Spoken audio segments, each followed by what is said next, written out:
So, the next thing that happened on Monday Night Raw. Now, before we talk about the next match, yeah, a few things to talk about.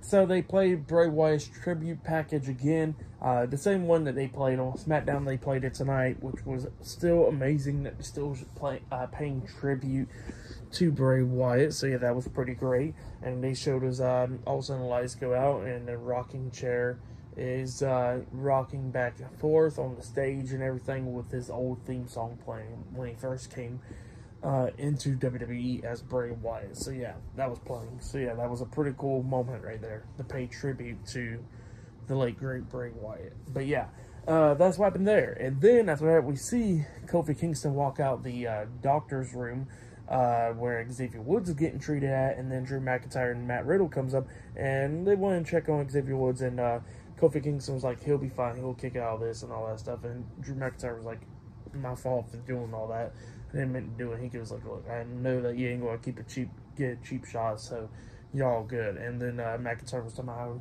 he's going to make the Viking Raiders pay next week because he got a tag team match against them. So yeah, that's what McIntyre says, and then he walks away. But yeah, pretty cool stuff right there. But then after that, I forgot to mention earlier that I did show a video package with Raquel Rodriguez and Rhea Ripley. That happened way earlier tonight, and that video package was amazing. If you have yet, go check that out with Raquel telling me how she's going to defeat Rhea Ripley for the WWE Women's Championship. Forgot to mention that. That happened way earlier, but yeah, go check it out if you haven't yet. But yeah, then we get to the Intercontinental Champion, Gunther, Ludwig Kaiser, and Giovanni Vinci. Imperium make their way out there.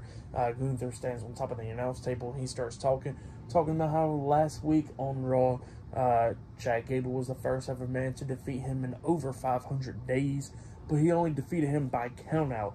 He did not win the Intercontinental Championship at all last week. So yeah, that's what Gunther was saying, and he says that next week he gets to defend this title again against Chad Gable. He'll make sure that he beats Chad Gable. So yeah, that's what Gunther says, but he says that tonight his best friend Ludwig Kaiser will take care of Gable. But then while he was still talking, Chad Gable and Otis and Maxxine Dupri, Alpha Academy, makes their way out there, and Chad Gable was talking about how he had the mic and he was talking about how next week on Raw he'll make sure that he pins Gunther's shoulders down to that mat and make sure he becomes a new Intercontinental Champion. But he says that tonight he gets to deal with Ludwig Kaiser. He'll teach him a little lesson for Master Gable.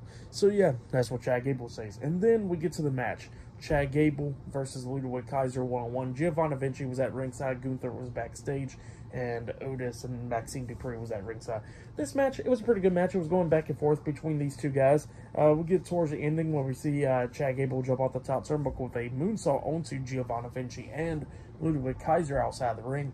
Him and Kaiser was going back at it inside the ring, but then eventually Chad Gable gets behind him, runs him into the turnbuckles, and hits that roll through German suplex onto Ludwig Kaiser, getting a 1, 2, and then Giovanni Vinci breaks at the pin, which caused a disqualification.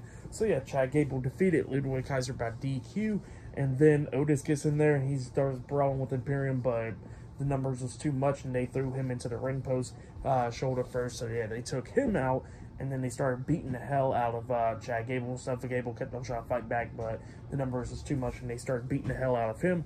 Gunther then walks down to the ring and he grabs Chad Gable because he was already beaten down, so it was easy work for him.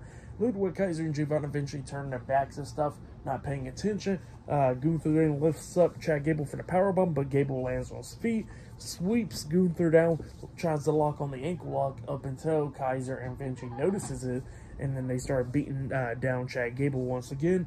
Gunther gets pissed off. He pushes Vinci off of him. He pushes Kaiser as well, and then he grabs Chad Gable and quickly hits that powerbomb, laying him out. So yeah, that's what happened there. Really great stuff for the match. What happened after the match, I'll give it all 3.5 stars. It was a great match between Ludwig Kaiser and Chad Gable. It just ended in DQ, but what can you do, you know? But yeah, that's what happened there. Still to come later on tonight on Raw, it will be Becky Lynch versus Zoe Stark in a Falls Count Anywhere match. I think that match will be the main event tonight. So yeah, I'll see you guys later until the next thing that happens on Monday Night Raw. See you guys later. Until then.